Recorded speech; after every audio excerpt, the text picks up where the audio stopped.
Apply చేస్తున్నాం. 5వ తారీఖు ఈవినింగ్ మన చండీగఢ్లో ప్రెస్ మీట్ పెట్టి, ఎందుకంటే క్యాపిటల్ కాబట్టి అలా పెడితే బాగుంటుందని. సో మోస్ట్లీ జమ్మూ కాశ్మీర్ హర్యానా వరకు చెప్దామని ప్లాన్ చేస్తున్నాం. సో ఘంటాపథంగా ఈరోజే చెప్పినా, ఇంతకుముందు చెప్పినా కాంగ్రెస్ 100% గెలుస్తుంది, దాంట్లో డౌటే లేదు. ఎందుకు రాహుల్ గాంధీ వైపు మొగ్గు చూపిస్తూ ఉన్నారు? ఆయనని ఒక పిఎం లెవెల్ క్యాండిడేట్గా ప్రజల యాక్సెప్టెన్సీ కనిపిస్తుందంట. ఎందుకు అంటే గతంలో ఒక్కసారి వెనక్కి తిరిగి చూస్తుంటే దేశంలో ఎవరి మీద రానని ట్రోల్స్, పప్పు అని ఏం తెలియదని, లైక్ మమ్మీ కూచి అని, లైక్ ఇట్లా అనేక మీమ్స్ కూడా ఆయన మీద చూసాం. బట్ ఇప్పుడు ప్రధాని నరేంద్ర మోదీ ఒకవైపు, రాహుల్ గాంధీని మరోవైపు చూస్తున్నప్పుడు టాలీ అవుతుందా? కరెక్ట్ అంటే మీకు 15 years జర్నీ ఉంటుంది కదండి. ఓవరాల్గా 15 సంవత్సరాల జర్నీ ఉన్నప్పుడు ఏంటంటే దాంట్లో ఒక లీడర్గా ఎవాల్వ్ అవుతారు, మాట్లాడడం నేర్చుకుంటారు. ఇప్పుడు మన పార్లమెంట్లో చూడండి, ఒక 15 సంవత్సరాల క్రితం పార్లమెంట్లో చూడండి, మాట్లాడేటప్పుడు విధానంలో చాలా మార్పులు వస్తాయి. ఎందుకంటే మీరు గ్రౌండ్లో తిరుగుతున్నప్పుడు ఇదంతా ఇప్పుడు అడ్వాంటేజ్ అవుద్ది. అవతల రూలింగ్ గవర్నమెంట్ కూడా వీక్ అయినప్పుడు అవతల అడ్వాంటేజ్ తీసుకుంటారు.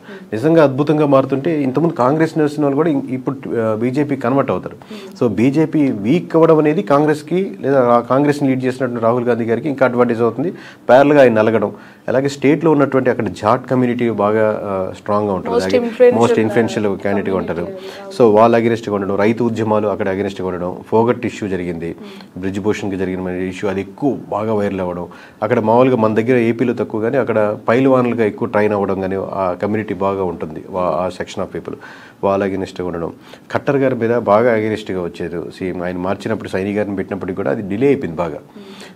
ప్లస్ ఇతర పార్టీలు అయినటువంటి జేజేపీ కానీ ఇతర పార్టీలన్నీ బాగా వీక్ అవ్వడం. Only face to face BJP versus Congress మాత్రం జరుగుతుంది.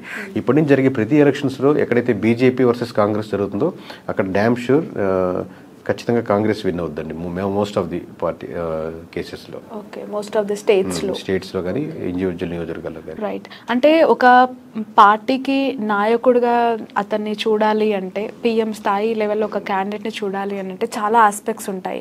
అది ఒక రాష్ట్రానికి, ఒక జిల్లాకు సంబంధించిన ఇష్యూ కాదు, ఇంటర్నేషనల్కి సంబంధించిన ఇష్యూ.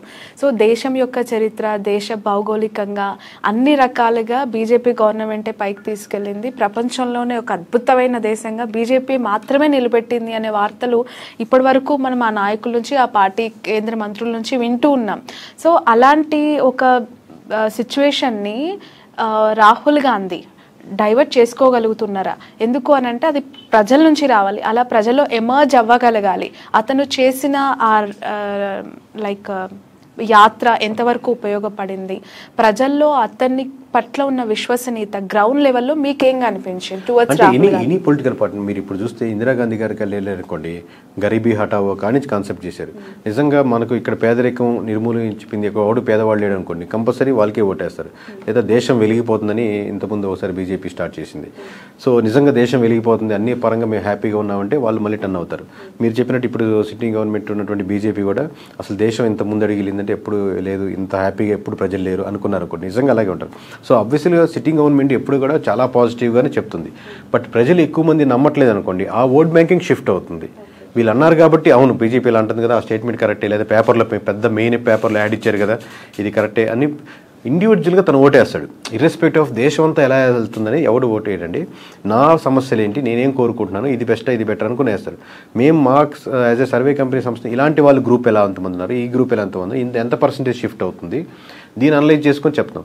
సో ఓవరాల్గా ఈ అనలైజ్ చేసినప్పుడు 90 నియోజకవర్గాలు, మెజారిటీ నియోజకవర్గాలు పోటాపోటీలో కాకుండా కాంగ్రెస్ వైపు ఎక్కువ మళ్ళీ నియోజకవర్గాలు ఉన్నాయి కాబట్టి ఇటువైపు మళ్తున్నామని ఘంటాపథంగా చెప్పగలుగుతున్నాం.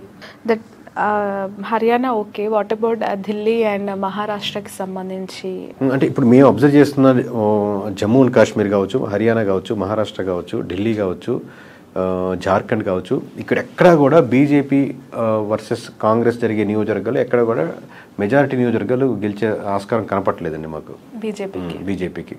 సో ఇది ఒక్కసారి రిజల్ట్స్ వచ్చాయి అనుకోండి, ఈరోజు ఇంకా మనం ఏ ఎలక్షన్ రిజల్ట్ రాలే కదా, ఈరోజు మనం 30వ తారీఖు మాట్లాడుకుంటున్నాం. ఆ 8వ తారీఖు రిజల్ట్ వస్తుంది, 5వ తారీఖు మేము ఎగ్జిట్ పోల్స్ పెడతాం. ఇలాగా ప్రతి 2 నెలలకు ఒక ఎలక్షన్స్ రాబోతున్నాయి. మీరు ఒక 6 నెలల తర్వాత, సంవత్సరం తర్వాత మళ్ళీ మీరు ఇంటర్వ్యూ చేస్తే ఈ క్లిప్ కావాలంటే అండి, అప్పటికి దేశంలో ఒక నానుడి స్టార్ట్ అయి ఉంటుంది. ఎందుకంటే అన్ని రాష్ట్రాల్లో బీజేపీ ఓడిపోతుంది కాబట్టి ఓకే కాంగ్రెస్ మళ్ళీ ముందుకు వచ్చింది, మళ్ళీ రాహుల్ గాంధీ గారు ముందుకు వచ్చేదానికి ఆస్కారం ఉందని. ఇది మా పని ఏంటంటే అది ప్రిడిక్ట్ ముందుగా చేయడం. ఒక ఎమ్మెల్యే గారితో పనిచేస్తున్నాం, స్ట్రాటజికల్ పార్ట్నర్, అయ్యా మీరు వీక్ అవుతున్నారు మార్చుకోండి అని ముందుగా చెప్తాం. ఏదో గవర్నమెంట్కి మనం ఇస్తున్నాం అనుకోండి, మీరు వీక్ అవుతున్నారు, నెక్స్ట్ టైం ఇలా ఉంటే గెలవడం కష్టం ముందుగా చెప్తాం. సో మా పని అదే, మామూలుగా వెరిఫై చేసి ఎక్కడో ఉప్పు కారాలు టేస్ట్ చూసి చెప్పమంటారు చూడండి, ఉంటే కరెక్ట్ చేసుకుంటారు, కరెక్ట్ చేసుకోకపోతే మళ్ళీ ఓడిపోతారు, అంతే తేడా. Okay right. ఢిల్లీ విషయానికి వస్తే ఒక సపరేట్ సినారియో ఉంది అక్కడ లిక్కర్ స్కామ్కి సంబంధించి. అరవింద్ కేజ్రీవాల్ ఇష్యూ అంతా కూడా చూస్తూ ఉన్నాం కదా, ఏమైనా సింపతి కైండ్ ఆఫ్ సిచ్యువేషన్? ఎందుకంటే మీకు ఢిల్లీ వరకు బయట వాళ్ళు చూసే ఢిల్లీకి లోపల ఢిల్లీ ప్రజలకి అభ్యస్గా తేడా ఉంటుంది. అక్కడ కూడా బీజేపీ ఓట్ బ్యాంకింగ్ ఉంటుంది, అక్కడ కూడా కాంగ్రెస్ ఓట్ బ్యాంకింగ్ ఉంటుంది.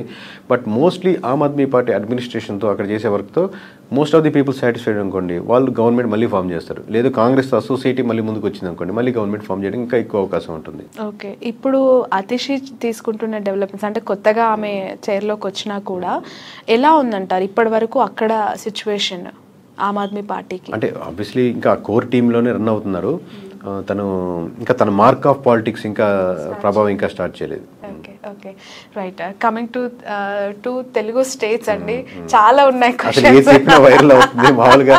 అసలు నేను చెప్పేదానికి తమిళకి సంబంధం లేకుండా ఉంటుంది. బట్ యాక్చువల్లీ చెప్పింది ఏంటంటే పాయింట్ ఇంతకు ముందు చెప్పినట్లు కూడా మేము ఏపీ తెలంగాణ కూడా ఒక డీటెయిల్ సర్వే చేస్తున్నామండి ఇప్పుడు కంటిన్యూస్గా చేస్తున్నాం. బట్ ఇదేంటంటే హర్యానా ఎలక్షన్స్ అయిన తర్వాత సెపరేట్ తెలంగాణ ఒక ప్రెస్ మీట్ పెట్టి ఎక్కడెక్కడ ఏం పాయింట్స్ మీద చేసాం, ఎంతమందిని అడిగాం, ఏ వేటి మీద వ్యతిరేకంగా ఉన్నారు అని చెప్తామని ప్లాన్ చేస్తున్నాం. బట్ ఇట్స్ టూ ఎర్లీ కదండి, పార్టీస్ యాక్సెప్ట్ చేయాల్సిందే అంటారా? ఎందుకు అని అంటే ఇప్పుడు ప్రతిపక్షంలో ఉన్న వాళ్ళు కూడా 6 నెలలు టైం ఇద్దాం అనుకున్నా అధికారంలో ఉన్న వాళ్ళు వదలరు. ఏదో ఒక కేసు ఏదో ఒక వార్త వాళ్ళు ఎన్నికరించే ప్రయత్నం చేస్తూనే ఉంటారు. సో పార్టీస్ అంటే మేము ప్రధాన ప్రతిపక్షం కాదు ఇంకోటి కాదు, ప్రజల పక్షం కూడా కాదు. మేమేంటంటే ఎవరు ఏమనుకుంటున్నారు, ఎలా అనుకుంటున్నారో చెప్తుంటాం. ఏదైనా మీరు తీసుకుంటారా, యాక్సెప్ట్ చేస్తారా, లేదా ఇప్పుడు ఫస్ట్ టైం మేము వైఎస్ఆర్సీపీ గెలుస్తుంది అన్నప్పుడు అబ్బాయి వీళ్ళు వైఎస్ఆర్సీపీ కోవట్ అన్నారు, టీడీపీ గెలుస్తున్నప్పుడు టీడీపీ కోవట్ అన్నారు, ఇప్పుడు కాంగ్రెస్ గెలుస్తున్నప్పుడు రాహుల్ గాంధీ కొనేసారు. సో ఆల్ ది లేదా పాజిటివ్గా చెప్పే కామెంట్స్ ఉంటాయి, మంచి అభిమానించే వాళ్ళు ఉన్నారు, అన్నాను నీకోసం ఏదైనా చేస్తామని అని ఉంటారు. వీటి పర్స్పెక్టివ్ ప్రభావం మన మీద పడకుండా మనం న్యూట్రల్గా ఎక్కడెక్కడ స్టాండ్ ఉందని ఇంకొక 3 నెలలు అయితే చెప్తే బాగుంటుంది కదా అంటారు. మనం ఇప్పుడు ఎలా ఉంది అని చెప్పుకుంటూ వెళ్తున్నాం. either you take or not, that's your decision. Right. Coming to Hyderabad అండి, హైదరాబాద్ అంటే ఇప్పుడు అందరికి హైడ్రా గుర్తొస్తుంది. తెలంగాణ గవర్నమెంట్ తీసుకున్న ఈ ఇంప్లిమెంటేషన్ ఎస్పెషలీ మీకు లైక్ ఇప్పుడు టీమ్ ఆల్రెడీ ఉండొచ్చు, ఒక కైండ్ ఆఫ్ అనాలిసిస్ లేదంటే ఒక అక్కడ ఏం జరుగుతుంది అనేది మీకు వచ్చి ఉంటుంది ఫీడ్బ్యాక్. ఏం చెప్తారు, హైడ్రా కరెక్టే అంటారా? కరెక్ట్ రాగానే ఒక ఎస్ ఆర్ నో స్టేట్మెంట్ మీద పాస్ చేయలేమండి దీని మీద. ఎందుకంటే హైడ్రా పైన ఎలా ఉంది ఓవరాల్ గా చెప్పగలుగుతాను. ఎందుకంటే ఫస్ట్ టైం రేవంత్ రెడ్డి గారు సీఎం మీద డిస్కషన్ ఏదైనా వచ్చిందంటే దానికి ముందు వరకు ఏ డిస్కషన్ లేదు, ఎన్ని పథకాలు వచ్చినా కానీ అని లేదు. ఓన్లీ హైడ్రా ఒకటే తన ఇమేజ్ని ఒక డబుల్ చేయగలిగింది పార్టీ పర్స్పెక్టివ్లో. At the same time negativity ఏంటంటే ప్రజలు హ్యూజ్గా డిస్కస్ చేసుకునేది ఓకే మా ఇల్లు కొట్టేస్తున్నారు యాక్సెప్టెడ్, బట్ ఆ ఇల్లుకి పర్మిషన్ ఇచ్చిన 10 మంది యొక్క లిస్ట్ని వాళ్ళు సస్పెండ్ చేస్తారా చేయరా. ఇంకోటి రోడ్డు వెడల్పు చేస్తున్నారు అనుకోండి, రోడ్డుకి అటు ఇటు ఒక 10 షాపులు ఇటు 10 షాపులు అనుకోండి, రోడ్డు వెడల్పు చేస్తున్నప్పుడు ఆ 10 షాపుల వాళ్ళు ఇబ్బంది పడతారు. కానీ మీరు వెళ్ళే ట్రావెల్ చేసిన రోడ్డు చాలా బాగుంది, చాలా మంచి పని చేస్తున్నారు అనుకుంటారు. వీళ్ళ పర్స్పెక్టివ్ వేరు, వాళ్ళ పర్స్పెక్టివ్ వేరు. అలాగే పెద్ద పెద్ద భవనాలు కూల్చేస్తున్నా, పెద్ద పెద్ద కాలేజీలు కూల్చేయాలి, అలాంటివి చేయాలి అని గట్టిగా అంటున్నారు. కానీ ఇండివిజువల్గా తను ఇబ్బంది పడుతున్నప్పుడు నేను ఇంత కష్టపడి కట్టుకున్నాను, ఆ లోన్ ఈఎంఐ పెట్టి కట్టుకున్నాను, నాకు ముందుగానే చెప్పాలి కదా, లేదా నాకు పర్మిషన్ ఇచ్చినప్పుడు మేము కళ్ళు మూసుకున్నారా. ఎందుకంటే గవర్నమెంట్ ఇది బీజేపీ గవర్నమెంట్, టీఆర్ఎస్ గవర్నమెంట్, లేదా కాంగ్రెస్ గవర్నమెంట్ కదా, తెలంగాణ గవర్నమెంట్ ఇది. సో ఈ రాష్ట్రం ఫామ్ అయినప్పటి నుంచి తెలంగాణ గవర్నమెంట్ లేదా ఏపీ గవర్నమెంట్ ఉన్నప్పటి నుంచి. కానీ ఇంతకుముందాక ఇప్పుడు దాకా ఏం చేశారు ఇన్ని రోజులు అనే క్వశ్చన్